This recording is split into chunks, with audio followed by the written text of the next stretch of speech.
Okay, good afternoon, everyone. This afternoon, we've got Bianca Gibson, and she's going to be talking to us about functional programming for Pythonistas. Bianca is a developer at realestate.com.au, and she became a functional programming enthusiast after getting a taste building functional web apps in Scala. She was previously a council member of Linux Australia. Please welcome Bianca.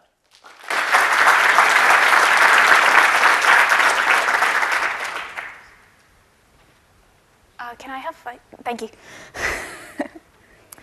So this talk is about functional programming for Pythonistas. And the bit of background I have in this is I used to work on some of our functional web apps and services at REA, and I've also done some Ruby stuff. So I got a taste then, and then I've brought some of the stuff I learnt from that into Ruby, and we can also bring it into Python. And from this talk, you should learn about what the core of functional programming is, what it's really all about, how it can help make your code clearer, how you can use it in software that you're already working on. You don't have to wait till a greenfields project or till you're using an explicitly functional language. That it doesn't have to be hard and complicated, and that although neckbeards are welcome, they're not compulsory. I don't have one, and I'm the one talking about it. And to do this, we're going to talk about what do we need in a language to make functional programming feasible, what's immutability, what's putting off side effects, what's referential transparency, a little bit about monads, and some common traps when explaining it to others, and how we can go and learn more. And all of these, to me, really come back to stopping things from changing behind our backs. So what do we need in a language to make functional programming feasible? So having first-class functions is extremely helpful. So functions are objects. We can pass them into other functions. Functions can return them as a result, so we can operate on these functions. And there's a whole lot of other stuff that's really helpful, and some of which Python has, but you can kind of get away without it. And it doesn't need to be a so-called functional language. As a Ruby developer, I use mutation so rarely that the last time I did it, one of my colleagues walked up to my desk and went, "What? Why are you using mutation? You don't do this." So we'll start with immutability, which is when instead of changing values, we can use constants in the stack. So when we want to change an object, instead of modifying it, we can create a new one that has the values that we want. And we can use recursion and accumulators over loops and mutation. And if you've ever had confusion over passing by value or by reference, if you're not mutating, it doesn't make a difference, because it doesn't change anyway. And when you're mutating state, you can end up with some pretty confusing stuff. So the wider the scope of the object you're mutating, the worse it can get. In one case, I was working on adding a new build task to this project that was using Gradle. So the build was in Groovy. We had to add a new task and a new dependency. So we added our new dependency. We wrote our new task. We filtered the list of dependencies down to the one that we wanted. We did our thing on it. Our task worked. The test passed. The test our task was running passed. And, you know, it'll all be fine. We only modified that little bit. We just added something. So we went to run the whole build. Of course it's going to work. It's just to be sure before we check it in. No, really didn't. All the dependencies were missing. We got all these errors going, can't find this, can't find that. And it turned out that when you filter a list in Groovy, it's, as well as returning a list that is what you'd expect when you filter it, it changes the original list. So we'd gone in, without realizing it, deleted every single other build dependency from the global list of build dependencies. It's not necessarily going to be that severe, because when it's global, you're going to have worse consequences. But as soon as you're sharing it, you introduce a risk of having those problems. And I've got some examples to demonstrate that. So if we have an item in a shopping cart, which just has, its only attribute is cost, and it's just got some stuff to make it comparable, which we don't really need to go into. And we want to add GST to this in an immutable way. So we can have a multiplier to multiply our cost to. we can use list comprehension to go through every item and just call the with.gst function on it.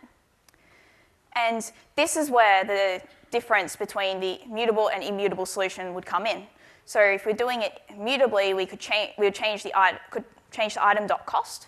But in this case, we get the new cost that we want by multiplying it with the multiplier. And instead of changing the cost, we create a new object that has the value that we want. So it can be pretty straightforward. And we can make this a little more concise by using a higher order function, in this case map, which does the same thing as the list comprehension we looked at on the previous page. It just runs the function supplied in the first argument with GST on all the elements in item. But how about we compare a mutable and immutable solution to get a bit more of an idea? So say we want to total up this shopping cart. A simple mutable solution could be initializing a total and then iterating through each item and just adding them all onto total to accumulate it up and then returning the total. We could do an immutable recursive. Sorry, have you had time to read that? Cool. We could do an immutable recursive solution, explicitly recursive, by separating the head and the tail of the list. So the head would be the first element on the list, and the tail is the rest of the list. And if we're up to the last element in the list, so if the length of the tail is 0, we can return the cost, just the cost of the head, and this is the base case, because it's where we start going back up the call chain. Otherwise, we add the cost of our current element and the result of recursive call on the rest of the list. This is a bit more verbose, and this will be quite inefficient in terms of the stack, because each time we're doing a recursive call, we're putting another stack frame on. So there's another approach using tail call recursion, which doesn't help in Python, but in other languages it would. There's another approach we can take in Python, I'll get to next, where we use accumulators to allow us to have the last call in the function be the recursive call, which in some languages can be optimized out so we don't use so many stack frames. So it's pretty similar, except instead of returning the head's cost, we add in the total, the accumulator, and we pass in the accumulator into the recursive calls. And a way that we can do a similar thing but more efficiently in Python is if we use higher order functions, which are implemented more efficiently. So in this case, we can use reduce from functools. And this does the same thing as the previous example.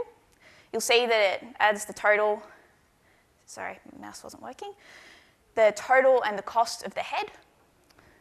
So, and in this case, by using reduce, we eliminate some of the verbosity, so it's easy to see what it's actually doing, because the real core of it is just this little bit here, the total plus head.cost. So it runs this lambda over every item in items, and the 0 at the end is what we're initializing the total to. So that's equivalent to the default total 0 in the explicitly recursive solution.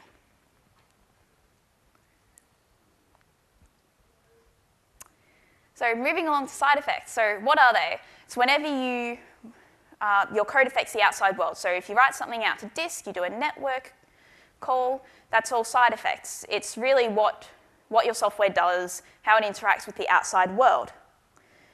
And in functional programming, we like to separate the functional core that generates a representation of side effects and the outside layer that actually executes the side effects. So this so the middle would make a representation of what we're going to do, and this makes the core easier to test and to reason about. It becomes more just inputs and outputs than having all these other things going on. And when you don't have side effects, that can make your testing far simpler. You push the complexity in the test to the outside of the system, so it's in less places. And contrary to popular belief, it's not about getting rid of side effects, it's about controlling them and making them more explicit so we know when they're happening. So let's get to some examples. A side effecting, if we want to add printing to this GST function, a straightforward but side effecting way to do it would be to just chuck the right call into the existing function. So we modify the existing function and put in the output, which by default just goes to standard out.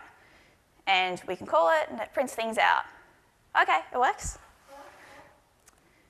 Or if we wanted to take a functional approach where we separate the side effects, we can create a new function that has the sole responsibility of printing. So instead of combining the responsibilities of adding to the cost and printing it, we make separate functions for each responsibility.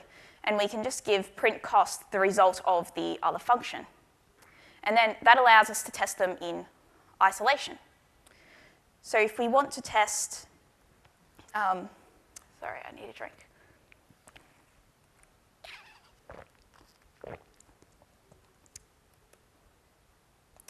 So if we want to test just adding the GST to the items, not testing the printing at this stage, when we've combined our side effects and our calculation, we have to mess around with all this additional stuff. We have to feed in string IO and we have to read the results from it.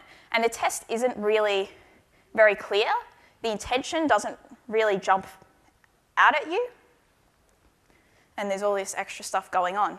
But if we implemented it functionally, the tests are so much easier to understand. It becomes just inputs and outputs, and there's nothing else to it. There's nothing else going on. So we can quite easily see what we're expecting it to do.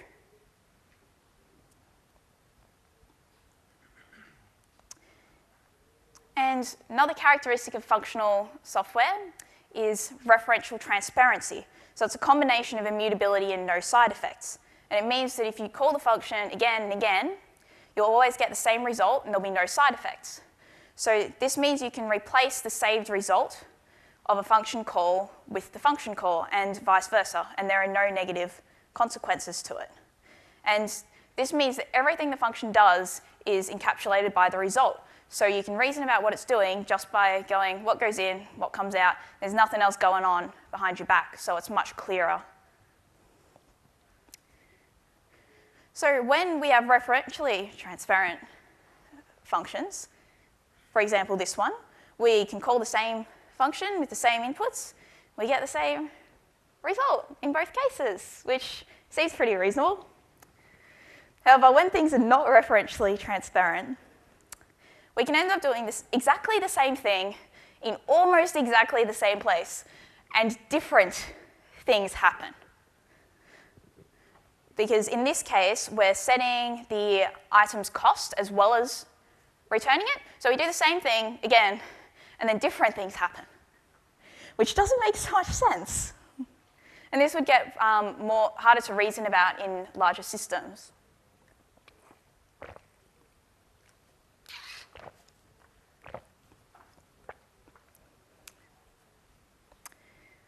So we can move on to monads.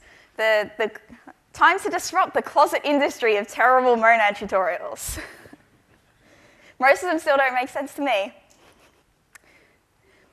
So it's a container that has, you can put things in it. It has a constructor where, say, you could put a number in it. And you can also execute things on whatever's in the container using a function called FlatMap, which is also called bind in Haskell. So we used map before, and FlatMap is really flatten map. So as well as executing things on what's inside, it pulls whatever is inside the container out. So a lot of collections are examples of monads. We don't have FlatMap in Python, but it's easy to add. And to demonstrate the difference, when we're using map, if we start with a nested collection, in this case, a list of lists of fantasy names, and we want to capitalize all the names. So we can use map to iterate through each of these lists that are inside the list and execute capitalize all on it. And then within that function, within capitalize all, we're executing capitalize on each string in those lists. And the result that we'll get out of this is a collection of maps, which are a type of list. So if we want to get just trying to print that doesn't give us anything that's very useful. But say we want to output the names afterwards, we need to go through and do this nested list comprehension to get stuff out of it, because we've ended up with nested collections. But if we use FlatMap instead, then we can just get a list of the names, because it eliminates one layer of the collections. So there's a simple definition. FlatMap is pretty straightforward to define, so we can just add it quite easily. And if we call FlatMap instead, we just get the list, and we can print it out much nicer without having to do nested list comprehensions. And most monads will also have map, which we talked about before. Map can be defined based on FlatMap and vice versa. Filter is also common, which can be defined from FlatMap. And they tend to also have reduce, which we used before. And filter, since we haven't used filter, I might touch on that a bit more. It's exactly what it sounds like. Check if it meets this this Boolean expression. If it doesn't, get rid of it. But the elephant in the room talking about functional programming in Python is the lack of tail call optimization. So functional programming with explicit often uses recursion, and when you're using recursion, it can be very inefficient on the stack, because whenever you're doing these recursive calls, it makes a new stack frame, and that can use a whole lot of memory if it's a substantial size collection you're recursing over. And we don't have tail call optimization in Python, and it doesn't look like it's going to happen. It's been pushed, but it's not going to happen. Really not going to happen. It's been discussed to death. And we can kind of get around this by using some higher order functions and list comprehensions, which do basically the same thing, but they're far more efficient. I think they're implemented iteratively in Python, but you can reason about them as if they were functional, because they operate in that way. And it's also quite a bit more concise. The explicitly recursive solutions we looked at before were pretty verbose. They were approximately as verbose as the iterative solutions, but the ones using higher order functions or list comprehensions were much easier to read and concise, and had a lot less boilerplate, because those higher order functions do that boilerplate instead of you having to. And there's also trampolines available, which I haven't gone into because I don't think they look that nice, but it's an option. So that's just a thing that you can wrap around your recursive functions that translate it into having some go-tos, so it's more efficient on the stack.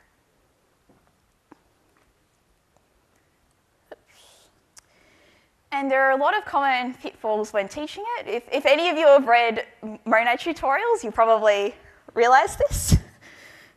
And it's important not to get too far into maths when you're teaching it, particularly since people are really prone to that. I've been guilty of that myself.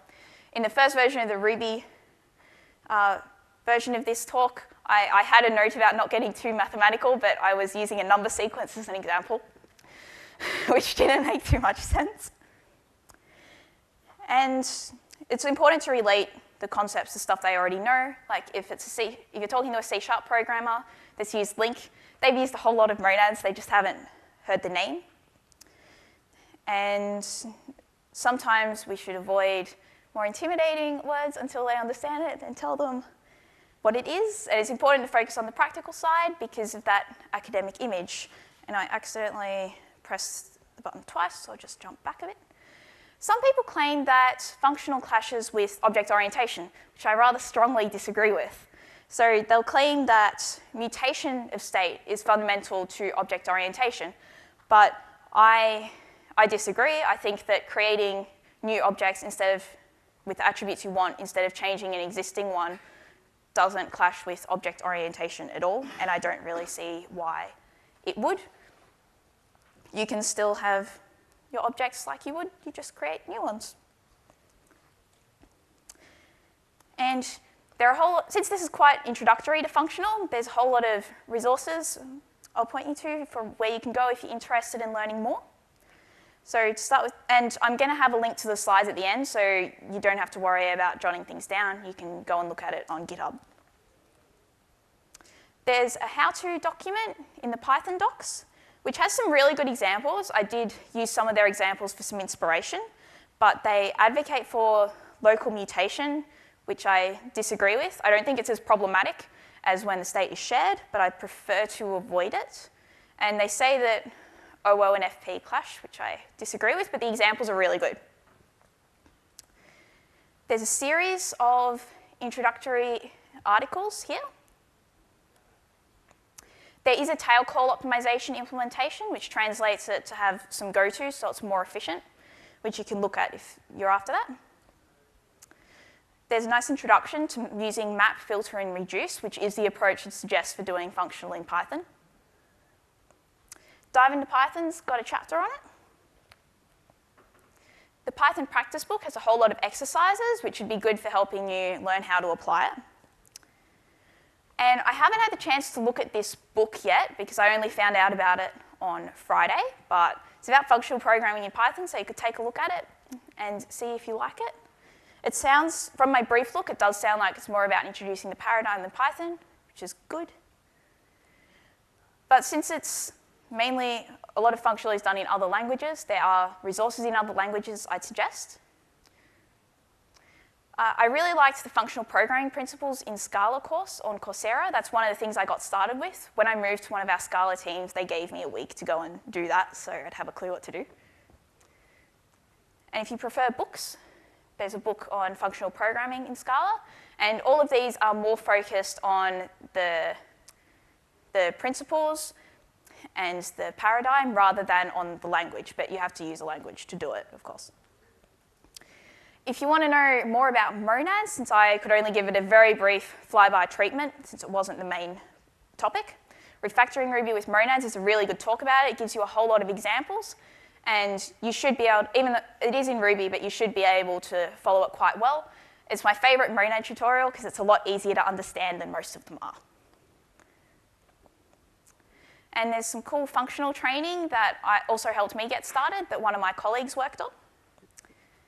And if you prefer to have a play with Haskell, there's a course that Nikta produced that is apparently very good, but I haven't done it myself.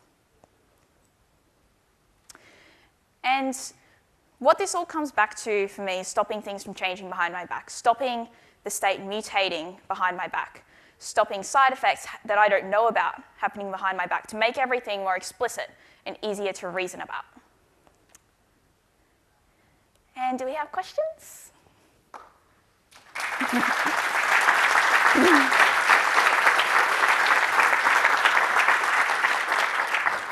Okay, thanks, Bianca. We've got time for a few questions. I see this one there.